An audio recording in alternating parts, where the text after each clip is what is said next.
자, 11번입니다. 11번. 자, 보시면 관리에 관해서 특약을 넣었다라고 되어 있습니다. 자, 이거는 그 밑에 줄 승계인에게 대해서도 승계된다라고 하죠. 어떤 상가가 있어요. 상가를 공유하고 있습니다. 가불병 셋이서 공유를. 상가를 셋이서 공유하고 있으니까 이걸 어떻게 관리할 건지에 대해서 관리 특약을 할 수 있는 거예요. 어떻게 관리를 할 것인지. 자, 근데 관리 특약 넣어가지고 이런 식으로 넣었다. 뭐 관리 특약 1번. 관리 특약 1번. 예를 들어서 우리는 형제고 한 몸이기 때문에 형제고 한 몸이라서 지분 처분은 금지된다. 자, 지분을 처분하는 것은 평생 금지. 자, 평생 금지. 절대 안 된다. 관리 특약 넣었다. 자, 두 번째. 우리 상가에는 세입자 받을 때 술집은 안 된다. 술집 안 된다. 네? 술을 싫어한다는 거죠. 술만 마시면 문제가 생기기 때문에 임차인 받을 때 술집 장사하시려는 분들은 안 받을 거다. 이렇게 특약을 넣었다는 거죠. 셋이서 합의한 거죠, 이렇게. 근데 여기서 공유자 중 한 사람이 지분을 팔아버렸다는 거죠. 그럼 얘가 승계인이잖아요. 승계인.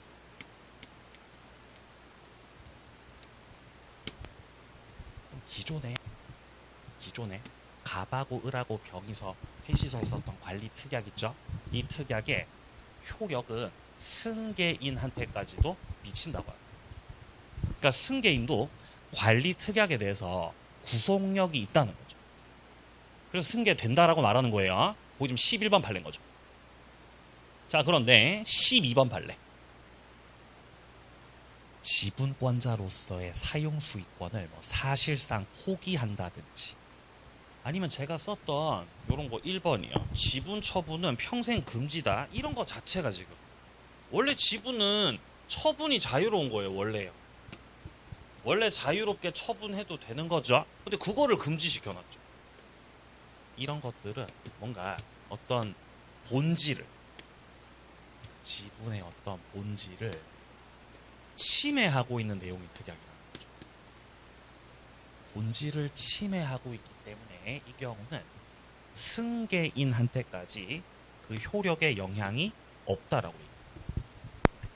물론 저 2번 특약 있죠? 야, 술집은 안 받을 거다. 이거는 뭐 지분 본질을 침해한 건 아니기 때문에 승계인한테까지 영향 있죠.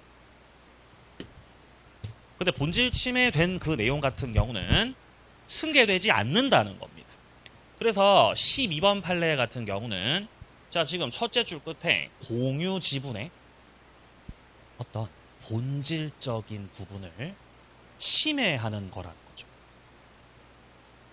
그럼 여기에 대해서는 그 밑에 줄 승계인한테까지는 승계된다고요? 승계 안 된다고요? 승계 안 되는 것이.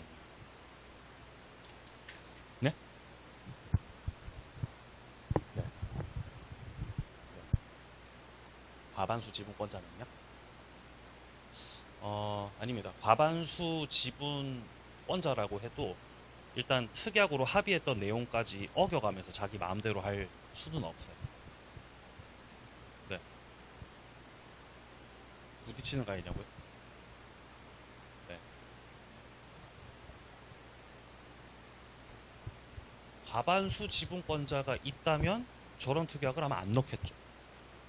네. 그러니까 이런 식으로 특약을 넣었다는 거는 아마도 3분의 1일 가능성이 높죠. 네.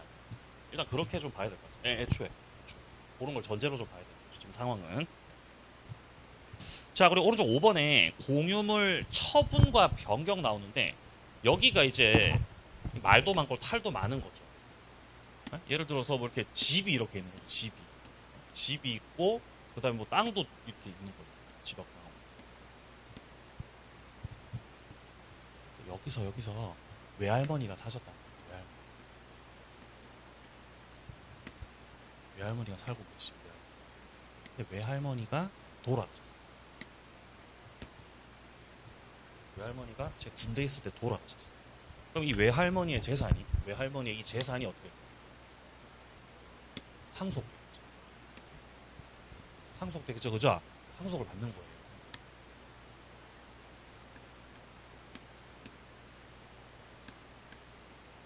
예를 들어서 사남매라면 이 사남매가 상속을 받게 되는 거잖아요. 그죠?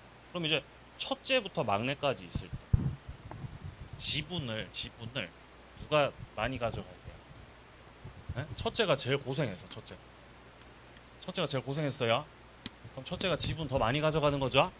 아니죠. 똑같이 가져가는 거죠. 첫째가 많이 가져가야 된다고 하는 그 사람들이 첫째는. 그러니까 다 똑같은 거죠. 다 똑같. 4분의 1씩. 네? 4분의 1씩 가져가는 거예요. 똑같이. 돌아가시자마자 바로 이렇게 되는 거예요. 돌아가죠. 4분의 1씩. 근데 첫째가 욕심이 많아가지고 동생들한테 서류 달라고 한 다음에 서류를 다 받은 다음에 이 집하고 땅 있죠. 이거를 자기 단독 명의로 등기를 해버립니다. 자기 단독 명의로 등기를 적법하게 하려면은 동생들로부터 뭐 상속 포기 서류를 받아서 하는 거 문제 없겠죠.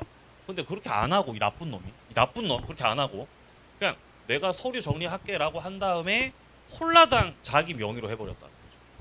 동의 받은 거에 동의 안 받은 거예요. 동의 안 받고 지금 처분행위 하신 거죠. 따라서 이 등기는 효력이 유효겠어요, 무효겠어요? 무효예요. 무효라는 거죠. 그죠? 근데 이 무효가 전부 무효는 아니에요. 전부 다 무효는 아니에요. 왜냐면 지도 지분 갖고 있죠. 자기도 지분 갖고 있었죠. 자기가 갖고 있던 이 등기에 대해서 4분의 1 범위에서는 이게 유효인 거죠. 자기도 지분이 있으니까. 그러니까 여기서 지금 무효에 해당되는 거는 나머지 동생들 거 범위 있죠? 4분의 3 범위. 거기서 무효인 거예요.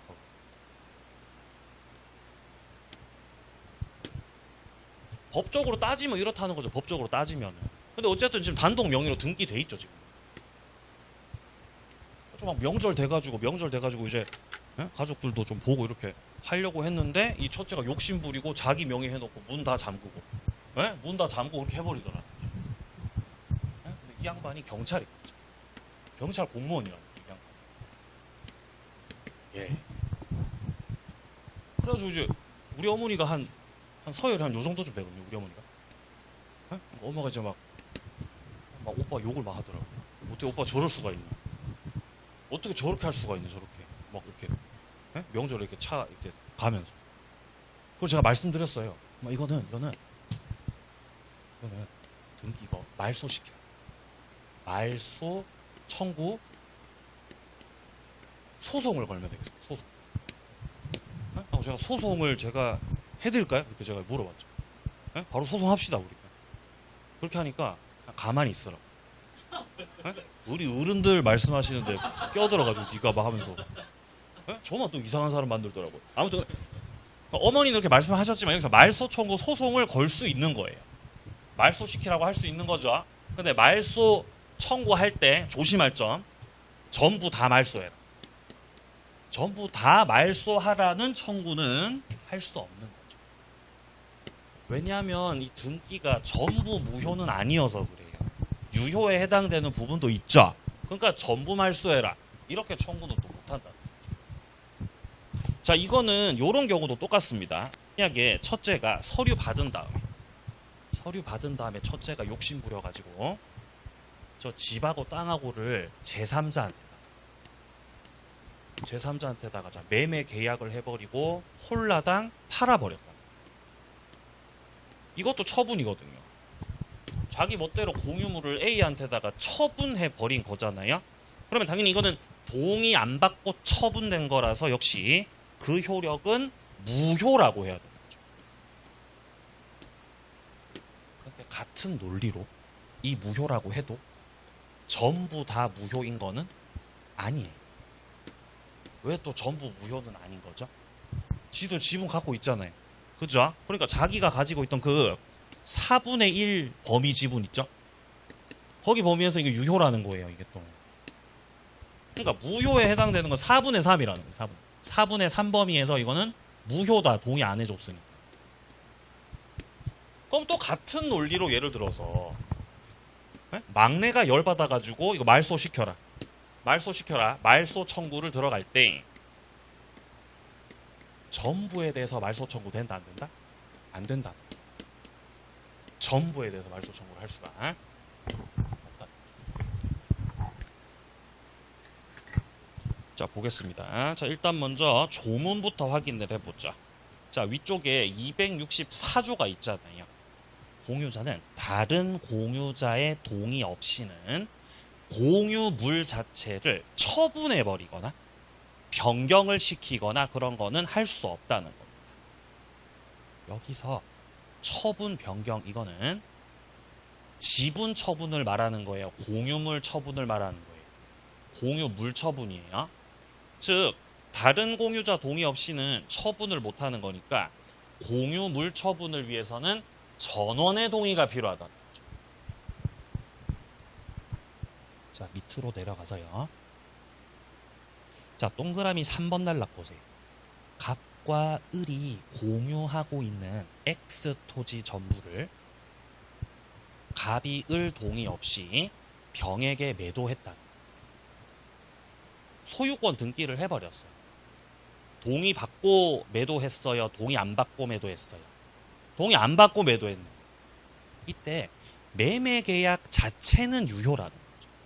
아니 동의를 안 받았는데 또 매매 계약은 또 왜 유효냐는 거지. 매매 계약이 약속이라서 그렇습니다. 지금 여기 보시면 의무 부담 행위라고 돼 있죠. 이걸 다른 말로 채권 행위라고도 하죠. 약속한 거기 때문에. 약속은 할 수 있다. 타인 물건 매매가 유효이듯이. 자, 그런데 4번 내려갑니다. 이때 등기를 넘기는 건 처분행위죠. 이거는 동의 안 받고 한 거기 때문에 무효라고 해야 되지만 그렇다고 해서 또 이게 전부 다 무효는 아니죠. 갑도 지분 갖고 있었던 거죠. 그러니까 자기가 갖고 있던 그 지분의 범위 내에서는 또 그게 유효라는 거죠. 따라서 을은 둘째 줄입니다. 전부에 대해서 말소 등기 청구를 할 수는 없다는 거죠. 전부는 할 수 없다. 무효에 해당하는 거기 범위에서 말소 청구할 수 없는 거죠. 자, 그 다음 밑에 5번 달랑 내려갑니다. 과반수 지분권자가 나대지에다가 건물을 신축하는 사건이 나와 있습니다. 자, 이거 보기 전에 한 장 앞으로 가보세요. 한 장 앞으로 가셔가지고요. 169페이지에서 자, 169페이지에서 지금 자, 위쪽에 동그라미 3번 단락. 동그라미 3번 단락에 보시면 공유자 중 한 사람이 공유물을 자기 단독 명의로 등기했다. 이것도 단독 처분행위 한 거죠. 제3자한테 팔아 먹은 거랑 같은 상황이에요. 자, 이때 그 공유자의 지분 범위 내에서는 유효라고 나오잖아요. 여기서 말하는 그 공유자가 누구예요? 그 공유자. 첫째, 그 공유자 지분 범위 내에서는 효력이 있다. 유효다. 따라서 마찬가지죠. 다른 공유자는 여기에 대해서 등기 전부에 관한 말소 청구를 할 수는 없다는 거죠. 무효에 해당되는 그 부분에 한해서 말소 청구를 할 수 있습니다. 자, 다시 처분 변경으로 돌아갑니다. 제가 이거를 어떤 분이 물어보셨었는데 땅이 이렇게 있었는데 땅을 3명이서 공유를 하셨대요. 3명이서. 3분의 1씩. 3분의 1씩 지분을 가지고 공유를 하고 있었던 거예요. 근데 여기서 한 분이 돌아가십니다. 돌아가시면서 이분의 지분이 상속이 됩니다.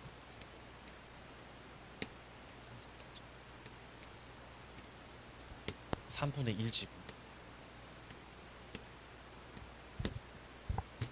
근데 자꾸 이렇게 이자가 나가는 거죠. 이자가 점점 부담이 되더래요. 빨리 그래서 땅을 팔고 싶었던 정 같은 거. 근데 이제 이 두 사람은 자기들끼리 친하죠. 갑하고 을하고 병하고 친했었기 때문에 같이 땅 투자도 하고 했겠죠. 근데 이제 병이 돌아가셨으니까 상속받은 요 분 같은 경우는 잘 모르죠. 모르는 사이죠. 이분이 잘 아시는 분이죠. 잘 아시는 분. 이 사람들이 그러는 거예요. 야, 우리 여기다가 건물 지을 거야. 건물. 상가 지어가지고 상가를 분양을 해서 우리 수익을 거두어 드리자. 그럼 상가 짓고 분양하고 어쩌고 하려면 대출 더 받아야 되죠. 겁나 부담스럽죠? 그래서 하기 싫으셨던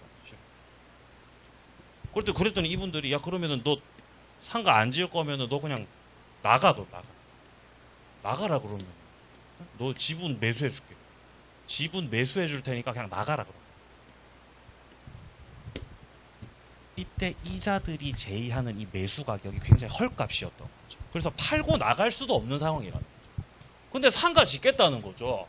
왜냐면 우리 둘 지분 합치면 3분의 2니까 과반수란 말이지. 그러니까 우리는 건물 짓겠다 이렇게 하는 거죠. 너 반대하면 너 나가야 된다 뭐 이렇게 하는 사람이었던 거죠. 그 저를 찾아오셨던 거죠. 어떡하냐고.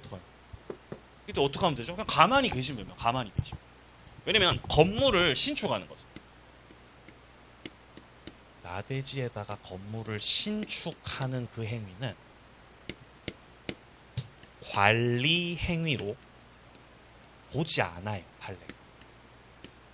건물을 신축해버리면 더 이상 저거 이제 땅으로서는 쓸 수 없는 상황이 돼버리는 거죠. 그래서 건물을 짓는 그 행위 자체가 관리 범위를 넘어서는 처분 행위에 해당된다는 것이에요.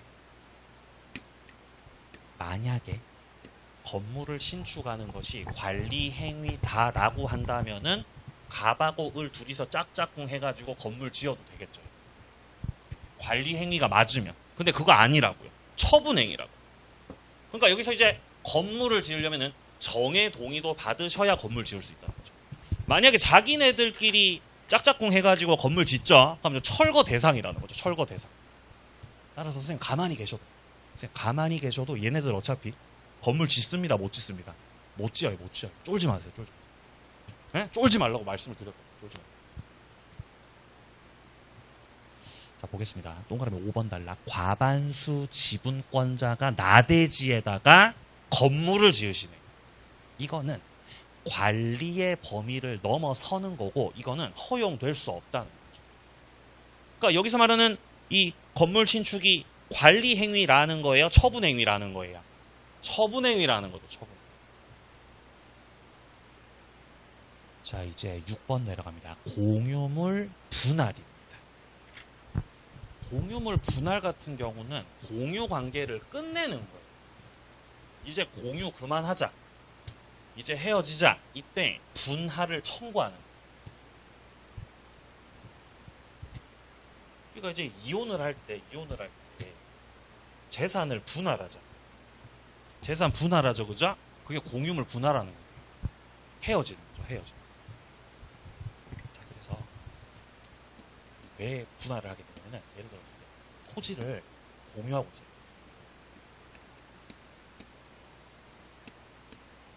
다섯 명. 제가 지분을 5분의 1 지분 가지고 있었거든요.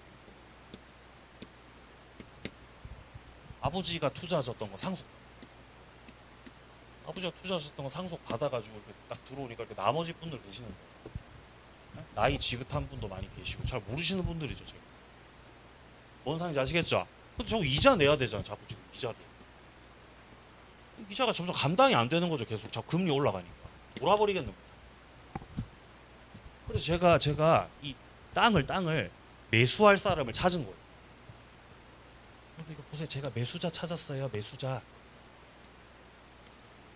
이분이 평당 700에 매수하신다는데 이 정도면 괜찮은 가격이거든요. 주변에서도 이 정도 수준으로 거래가 되고 있었고 그래서 매수자 찾았으니까 우리 땅 팝시다. 여러분들 제가 잘했죠? 하면서 이렇게 연락을 드렸던 거예요.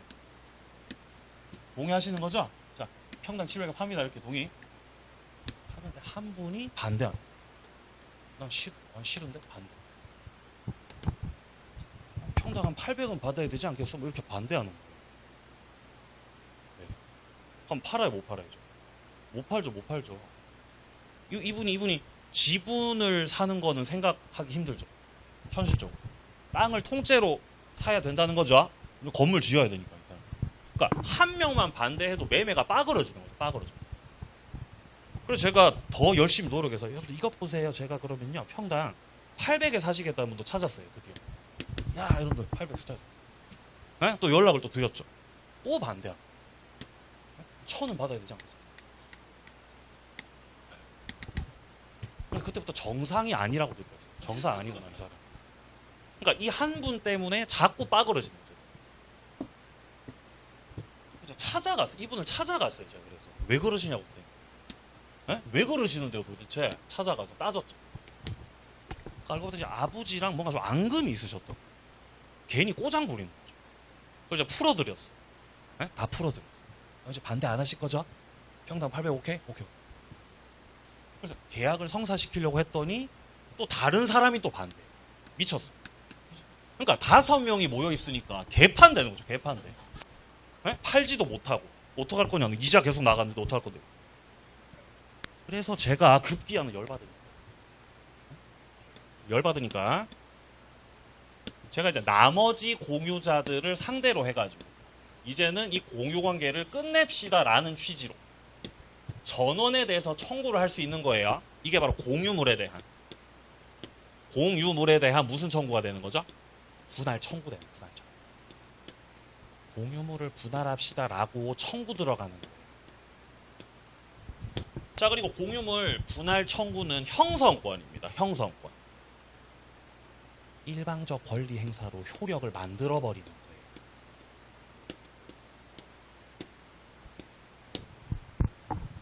이 절차를 무시할 수 없어요. 이제 법률 관계는 만들어졌고 이제 분할 절차에 들어가야 됩니다. 물론 원칙적으로는 협의 분할을 해야 되겠죠. 자, 분할 방법은 3가지가 있습니다. 방법 3가지. 첫째, 현물로 분할할 것인가. 현물 분할은 땅을 자르는 걸 말하는 거예요. 야, 땅을 그러면은 5등분으로 잘라가지고 한 개씩 가져가세요. 이게 현물 분할이에요. 근데 땅이 안 잘려. 이 땅은 자를 수 없는 땅이에요. 자, 그럼 팔아서 돈으로 나누자. 그게 대금 분할. 되겠냐고. 지금 안 팔리는. 대금 분할도 안 됩니다, 지금. 그러면은 지분을 매수할게요. 가격 배상 분할. 다른 공유자들의 지분을 매수해서 내가 단독 소유자가 되겠다라는 이런 분할 방법도 있는 겁니다. 근데 가격 배상 분할 방법도 지금 안 되는 상황이에요. 그러니까 협의가 돼요, 협의가 안 돼요. 협의 안 되고 협의가 안 돼. 협의가 안 되니까 그럼 이제 어떻게 해야 됩니까? 재판 가야 돼요.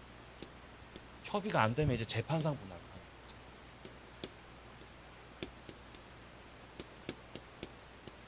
절차를 밟았다.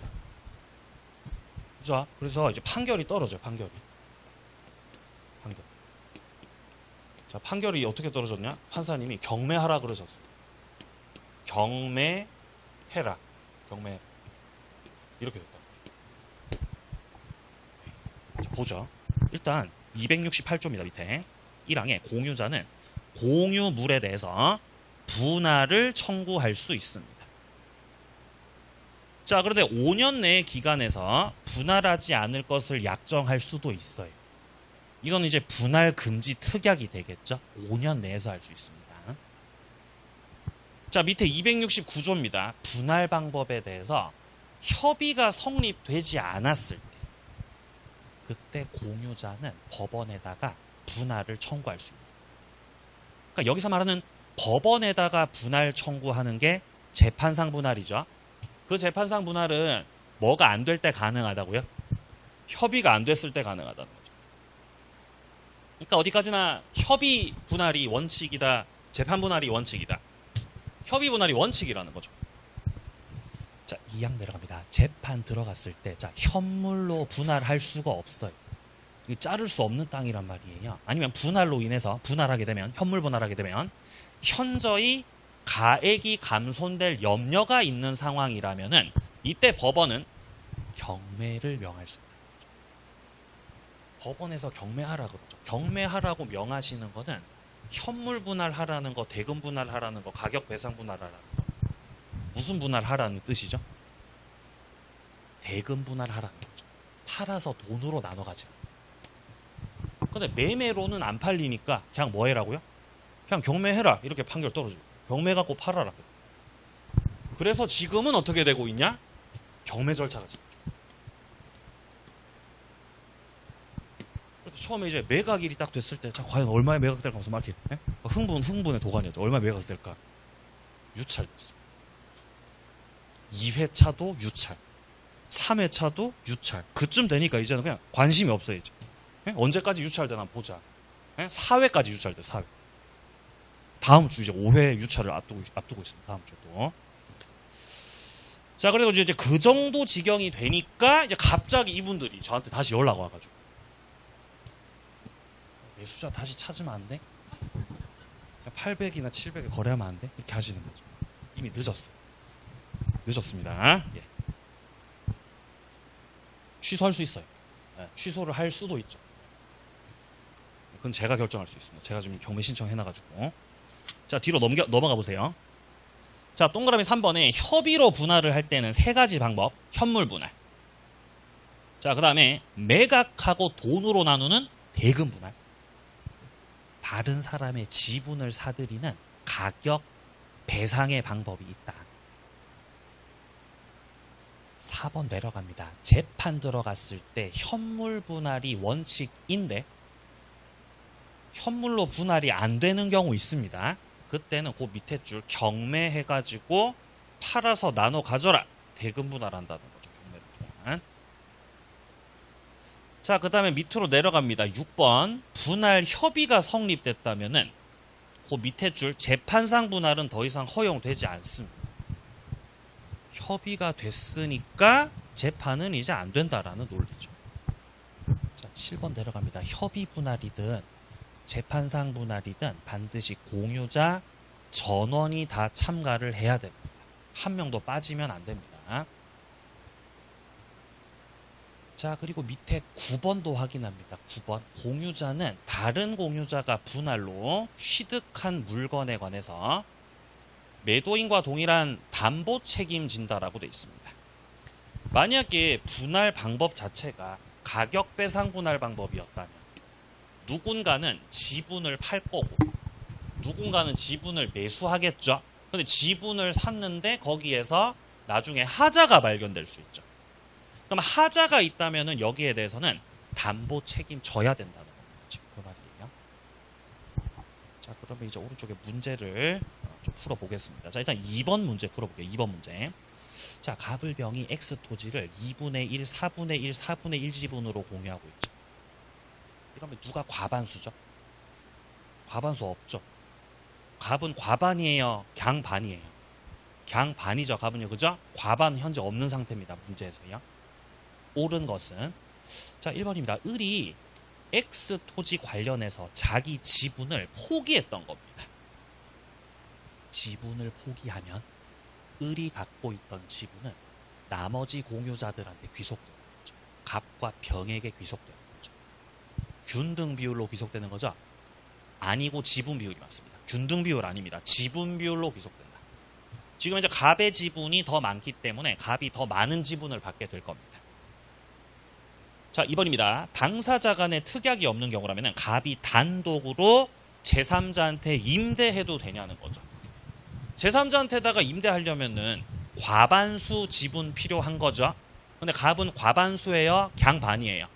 강반이니까 임대하면 돼, 안 돼? 안 되죠. 틀렸습니다. 자, 3번입니다. 갑, 을은 X 토지에 대한 관리 방법으로 건물 신축이요. 건물을 신축하는 거는 관리 행위라고요? 처분 행위라고요? 처분 행위죠. 그러니까 관리 방법으로라는 이 표현이 지금 틀렸죠. 자, 4번입니다. 갑을병 셋이서 X 토지에 대한 관리 특약을 집어넣으셨네요. 그럼 관리 특약 같은 경우는 일단 원칙적으로는 그들의 승계인에게도 그 효력이 미친다고 안 미친다고? 미친다는 거죠. 만약에 어떤 지분의 본질을 침해하는 내용이면 승계인한테 효력 안 미치죠. 근데 그런 말 없죠. 원칙을 묻고 있습니다. 4번이 정답이죠. 5번 병이 갑, 을과 협의 없이 X 토지를 배타적 독점적으로 점유하고 있습니다. 자, 병이 지금 이렇게 배타적 독점적으로 점유하는 거 있죠. 이거 자체가 관리 행위인데 병은 지금 과반수라서 소수잖아요. 소수. 이런 거 하면 안 되죠. 그럼 여기에 대해서 나머지 소수 을이 물권적 청구권 행사해도 되는 거죠. 근데 여기서 인도 청구로 해야 돼요. 방해 제거 청구로 해야 돼요. 방해 제거 청구로 해야 되는 거죠. 근데 지금 인도를 청구할 수 있다라고 돼 있죠. 틀렸습니다. 인도 청구할 수 없습니다. 정답은 4번으로 정리가 되겠습니다.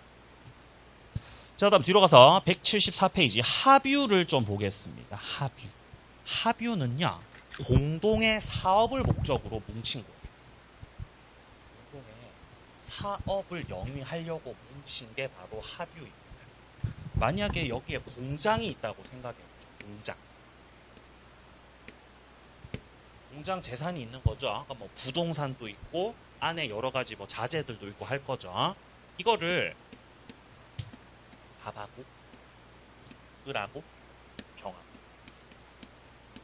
세 명이서 함께 돈을 투입시켜가지고 공장을 소유하고 있는 거라면은 이때 같은 경우는 단독 소유가 아니라 세 명이서 소유하는 거죠.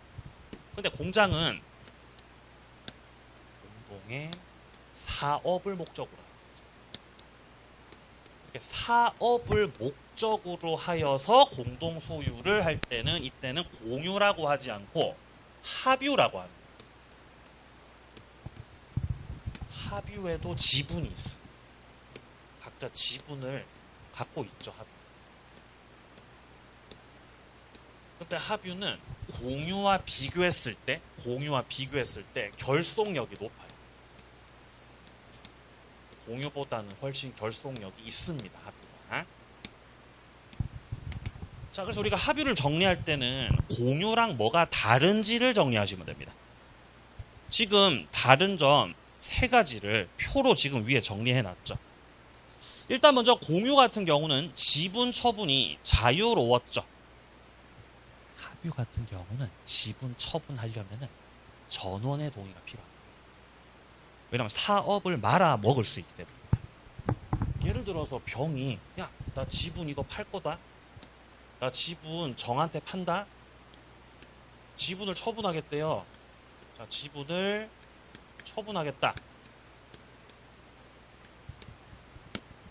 근데 지분을 매수해가지고 들어온 정이 우리가 하고 있던 그 사업을 아는 사람인지 모르는 사람인지 알 수 없는 영역이죠. 그래가지고 이상한 인간 들어오면 사업 말아 먹잖아요.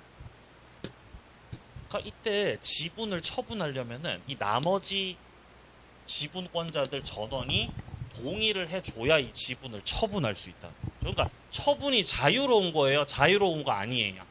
자유로운 거 아니에요? 그런 맥락에서 병이 만약에 사망하더라도 지분이 상속되지 않아요. 상속인이 뭘 아냐는 거죠. 니 뭐 아냐 니가? 너 15살이잖아. 아무것도 모르면서 바보.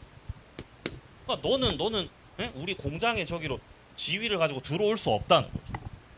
그러니까 지분 처분 자유도 없고 지분 상속이 안 됩니다. 공유는 지분 상속이 되죠. 공유. 합유는 지분 상속 안 된다. 자, 그리고 공유는 언제든지 이만 헤어지자는 분할을 청구할 수 있습니다. 분할 청구할 수 있는데 공유물 분할 청구할 수 있는데 반해서 합유 같은 경우는 분할하는 것이 불가능합니다. 분할 못해. 공장 못 자릅니다.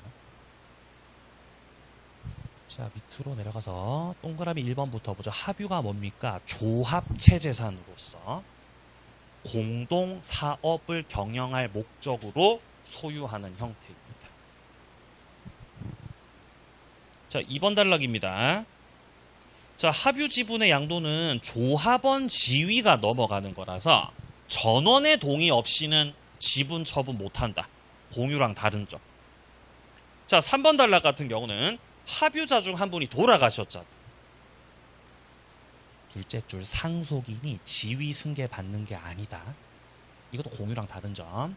4번 내려갑니다. 조합체가 존속하고 있다면은 합유자가 합유물의 분할을 청구할 수는 없다. 5번은 공유랑 공통점이죠. 보존행위 각자가 할 수 있는 거. 어느 날 공장에 갔더니 공장에 출근해 보니까 공장에 어떤 이상한 노숙자가 들어와서 제3자가 자, 제3자가 노숙자 들어와가지고 자, 제3자가 무단점유하고 있어. 무단점유. 그럼 무단점유하는 제3자를 상대로 하여서 갑이 됐든 을이 됐든 병이 됐든 이 합유물에 대한 물권적 청구권, 인도 청구 나가세요. 할 수 있다고요? 할 수 없다고요? 얼마든지 할 수 있다. 보존행위라서 각자가 단독으로 자유롭게 우리 모두에게 득이 되는 거니까 그렇게 하셔도 됩니다.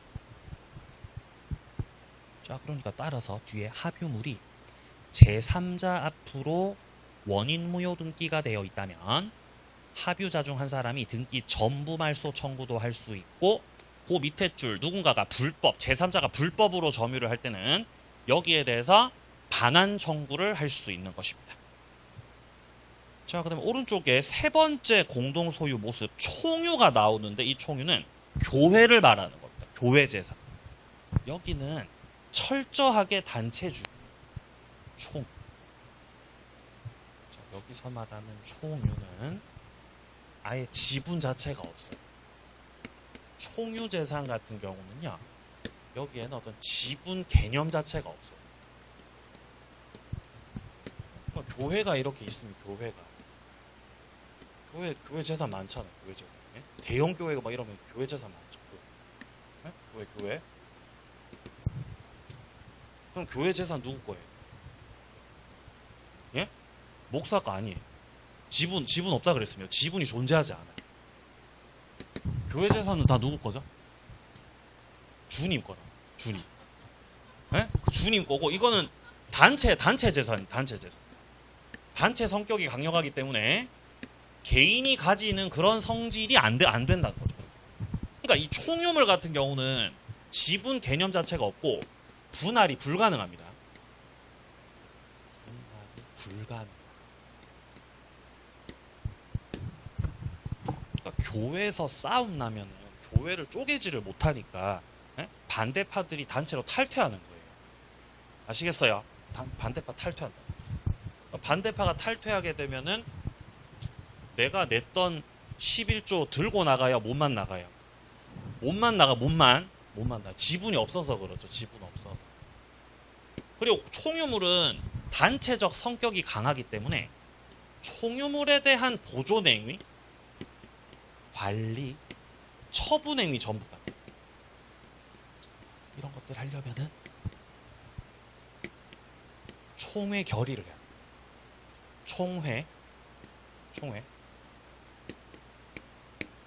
총회의 결의를 통해서